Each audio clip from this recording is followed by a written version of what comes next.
Hello, family. Welcome to Stories with Adaugoma. Please subscribe and leave a like for us. It means the world to us. Also share this video to your friends and loved ones and turn on post notifications so you don't miss future videos from us. Thank you as you do. So sit back and relax as we dive into the story. 63% of Americans report having to abandon career aspirations due to financial responsibilities to family. A statistic Sarah understood all too well when she traded her architectural drafting table for a taxi steering wheel. Her chance encounter with Francis, now a CEO, who once sat beside her in design class, puts a human face on how privilege and necessity shape different destinies. Behind this reunion lies a more profound truth, that success is relative, that timing shapes opportunity, and that second chances sometimes arrive in unexpected forms. When Francis offers Sarah a position that could ease her financial burden, the line between genuine care and guilty charity blurs, creating the central tension in a story that asks whether lost dreams can ever truly be reclaimed. Sarah Chen's drafting table gathered dust in the corner of her small apartment, a silent monument to what might have been. Once, it had been the center of her universe, a place where visionary structures took shape beneath her talented hands. Now, it was just another relic of a life interrupted, much like the prestigious Whitmore School of Architecture degree hanging askew on her wall. In her university days, Sarah had been nothing short of exceptional. Her professors would often pause by her workstation, captivated by the meticulous precision of her blueprints and the bold innovation of her concepts. "You have a rare gift," Professor Daniels had told her once, his weathered hand resting on her shoulder, "the kind that transforms skylines." Her junior year design for a sustainable community center had won the Harrington Award, catching the attention of several prominent firms even before graduation loomed on the horizon. Sarah's future seemed mapped out with the same careful planning she applied to her architectural designs, until the phone call that redrew every line of her life. Her mother's voice had been unnaturally steady as she delivered the news. Aggressive lymphoma, stage 3, treatment needed immediately. The timing couldn't have been more cruel. The letter from Riverview Architects offering Sarah their coveted internship had arrived just that morning. The embossed letterhead still warm in her hands when her phone rang. The mathematics of her family situation was brutally simple. Her father had been gone for years. Her mother's teacher's salary couldn't cover the mounting medical bills, and her younger siblings, Lily just starting high school, and Ben, with his dreams of engineering school, would have their futures compromised without immediate financial support. Sarah made her choice without hesitation, though not without cost.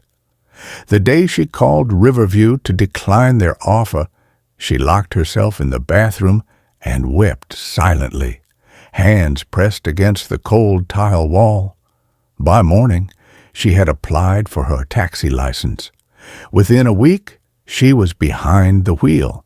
The transition from drafting elegant structures to navigating city streets came with a particular kind of heartache. Each year brought news of former classmates breaking ground on their first major projects or making partner at prestigious firms.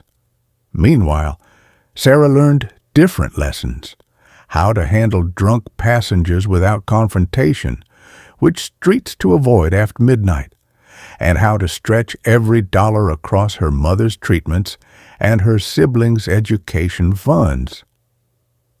Yet, even as her hands grew calloused from the steering wheel, they never forgot the feel of a drafting pencil. During long waits at the airport taxi stand, Sarah would pull out a small sketchbook. In these stolen moments, community centers and apartments for working families took shape, buildings designed with an understanding of life's harsh realities that no privileged architecture student could fully comprehend. 10 years passed this way. Her mother's health stabilized. Lily graduated from nursing school. Ben was halfway through his engineering program. But Sarah remained behind the wheel. Her dreams deferred for so long they had transformed into something else entirely. A quiet pride in the lives she had sustained rather than the buildings she might have created.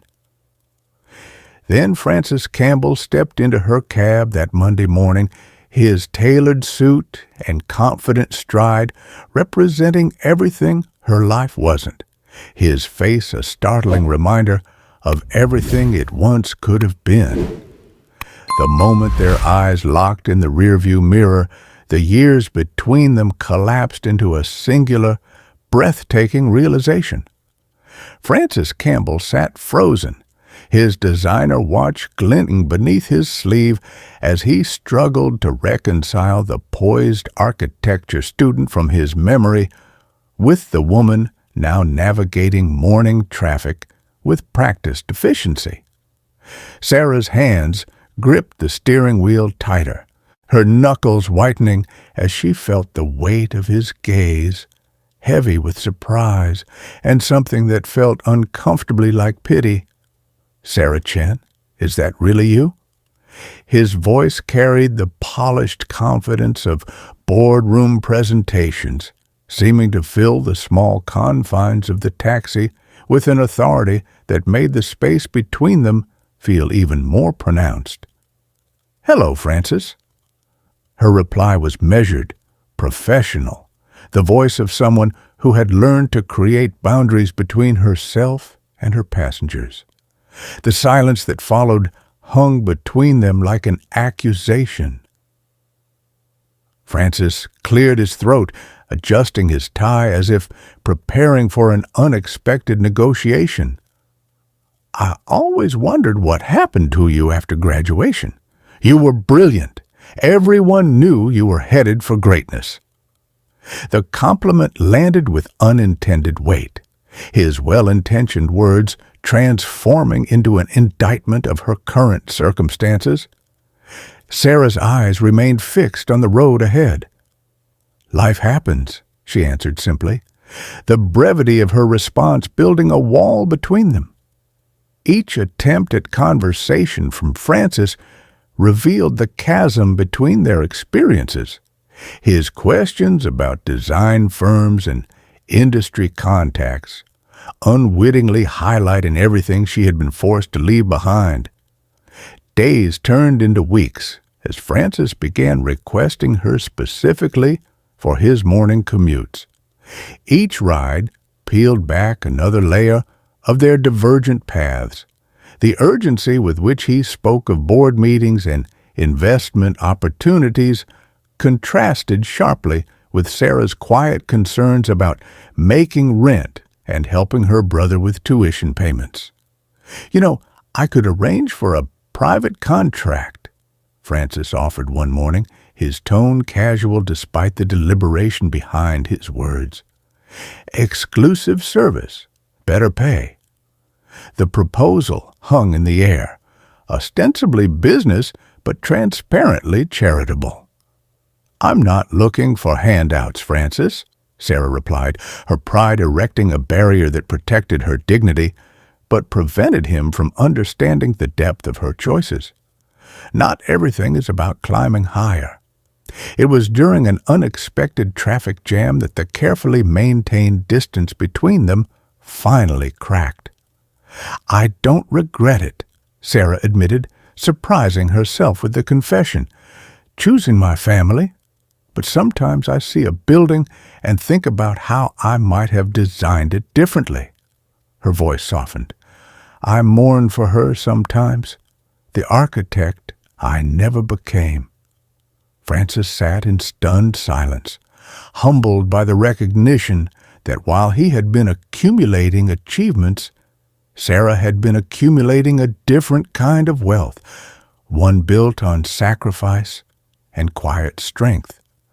His own success suddenly felt hollow against the architecture of her character. As their regular rides continued, something subtle shifted. Sarah began to notice the solitary dinners Francis mentioned, the way his phone rarely rang with personal calls. Behind his privilege lay a different kind of poverty.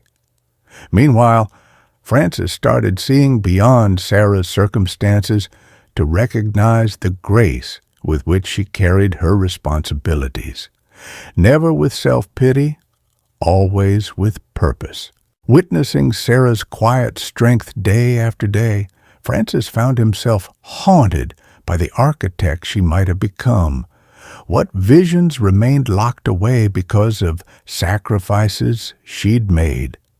This question consumed him until he convinced himself that restoring her dream was worth any price, even the trust they were slowly building.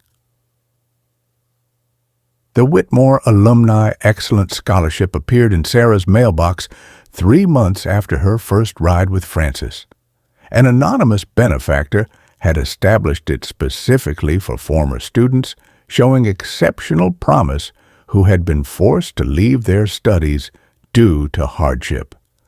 The selection committee had reviewed her old portfolios and determined she was the perfect candidate. All expenses would be covered, plus a living stipend that matched her current income. A path back to her abandoned future materialized like a mirage becoming solid ground. "I don't understand who would do this," Sarah told Francis during their morning ride, her voice trembling with cautious hope. "They claim my junior year designs were kept in the department archives as examples of innovative thinking." Her excitement radiated through the car, transforming her usual professional demeanor.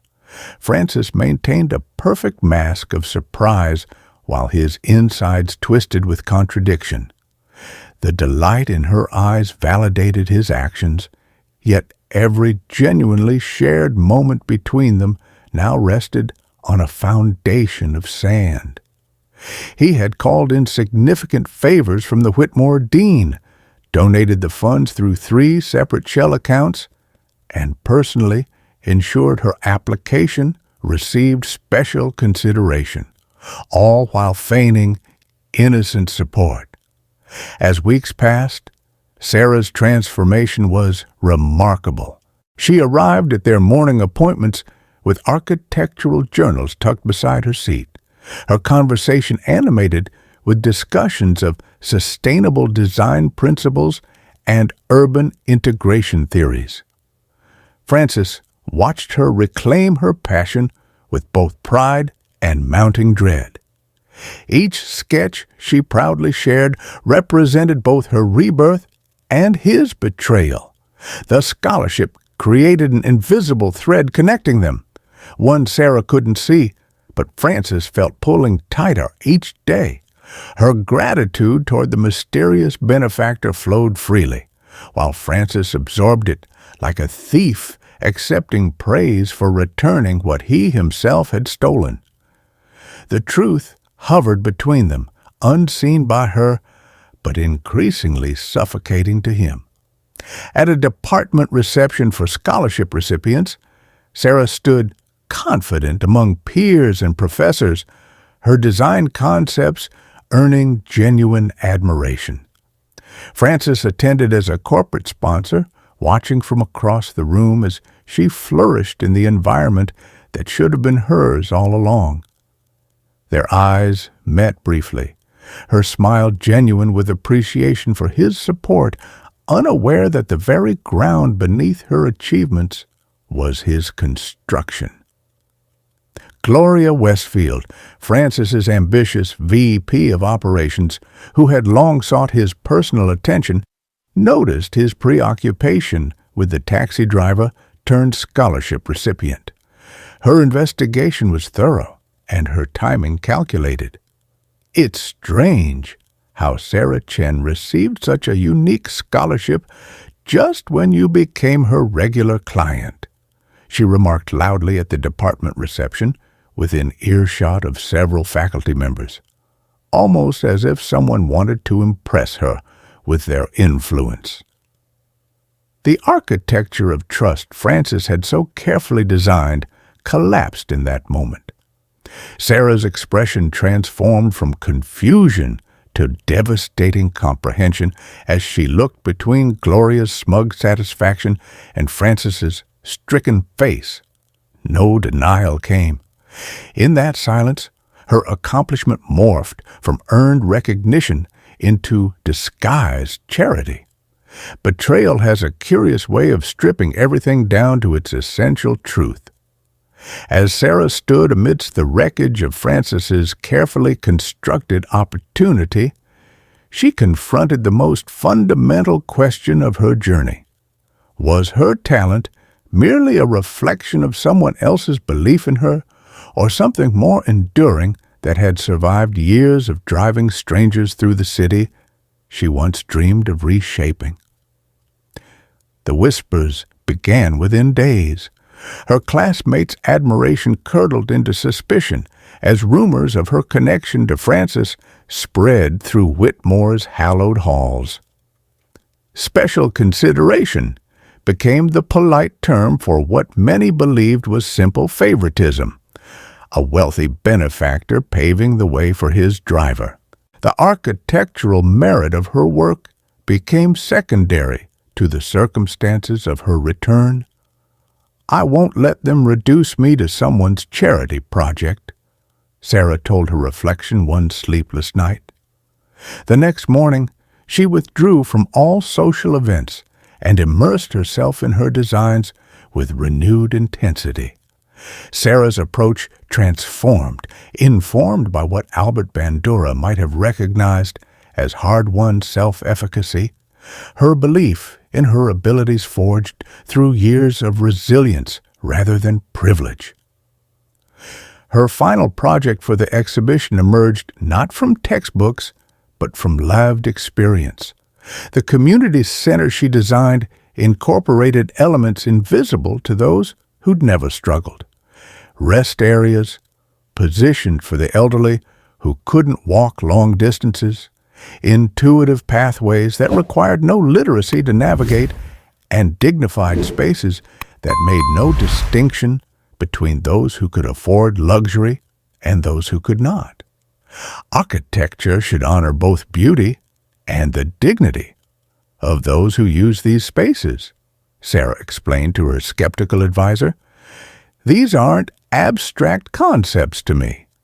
I've watched people navigate hostile urban environments for years.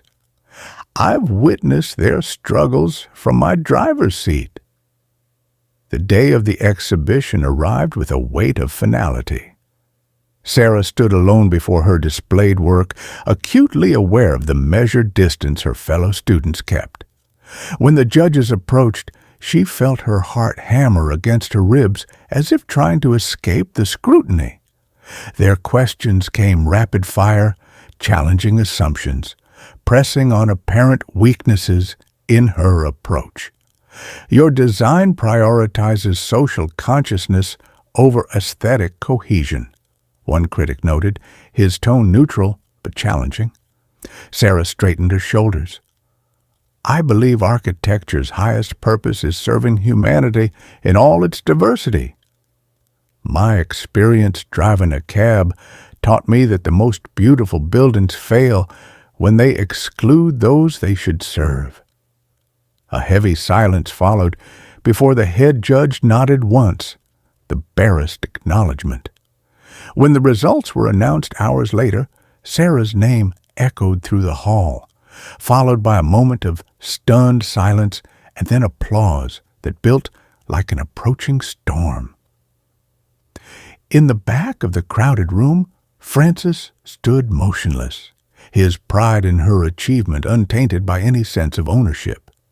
He watched as Colleagues surrounded her, their congratulations now genuine, their respect earned rather than granted. The scholarship had opened a door, but Sarah had walked through it on her own terms. Later, they found themselves alone in the empty exhibition hall, the space between them charged with unresolved emotion. "What you created wasn't just architecture," Frances said quietly. "It was a form of post-traumatic growth, transforming hardship into something beautiful." Sarah studied her design panels before answering. "I thought you stole something from me with your intervention, but I see now that my detour through hardship made me a better architect than I would have been otherwise. I don't thank you for the opportunity, Frances. I thank you for believing in me when I couldn't believe in myself." As the city lights flickered outside their window, Sarah and Frances stood together, their silhouettes merging against the backdrop of her latest architectural model. The journey that had brought them here, from a chance taxi encounter to professional recognition, proved that life's most transformative paths are rarely straight lines. In the architecture of human experience, detours aren't merely obstacles, but essential structural elements that strengthen the foundation of who we become. Their story whispered a profound truth, that resilience isn't built despite setbacks, but because of them. The very circumstances that forced Sarah to abandon her drafting table had ultimately shaped her unique perspective as an architect, one who understood spaces through the lens of lived experience rather than theoretical ideals. What appeared as an interruption in her life's blueprint had actually been a necessary redesign. The psychological integration of her difficult years into her professional vision hadn't diminished her talent, but enriched it with authenticity and depth that no uninterrupted success could have provided. Their intertwined journey revealed that sometimes the most meaningful destinations lie beyond the detours we never planned to take.